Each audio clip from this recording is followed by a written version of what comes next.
মানুষ মারা যাওয়ার পর সর্বপ্রথম যে শব্দটি শুনতে পায় তা হলো ইন্না লিল্লাহি ওয়া ইন্না লিল্লাহি রাজিউন। তখন মৃত ব্যক্তি মনে করে, না, এটা স্বপ্ন, আমি মরিনি, আমি এখনো বেঁচে আছি। সে তার প্রিয়জনদের দিকে চেয়ে বলে, আমি এখানেই আছি, আমাকে দেখো। কিন্তু কেউ তার ডাক শুনতে পায় না। তখন তাকে কবর দেওয়া হয়, সবাই তাকে একা ফেলে ফিরে যায়। তখন আল্লাহ তাআলা তার দেহে আবার আত্মা ফিরিয়ে দেন।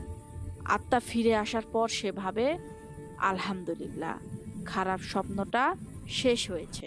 সে কৃতজ্ঞতা প্রকাশ করতে থাকে, কিন্তু জানে না এটাই তার মৃত্যুর পরের বাস্তবতা।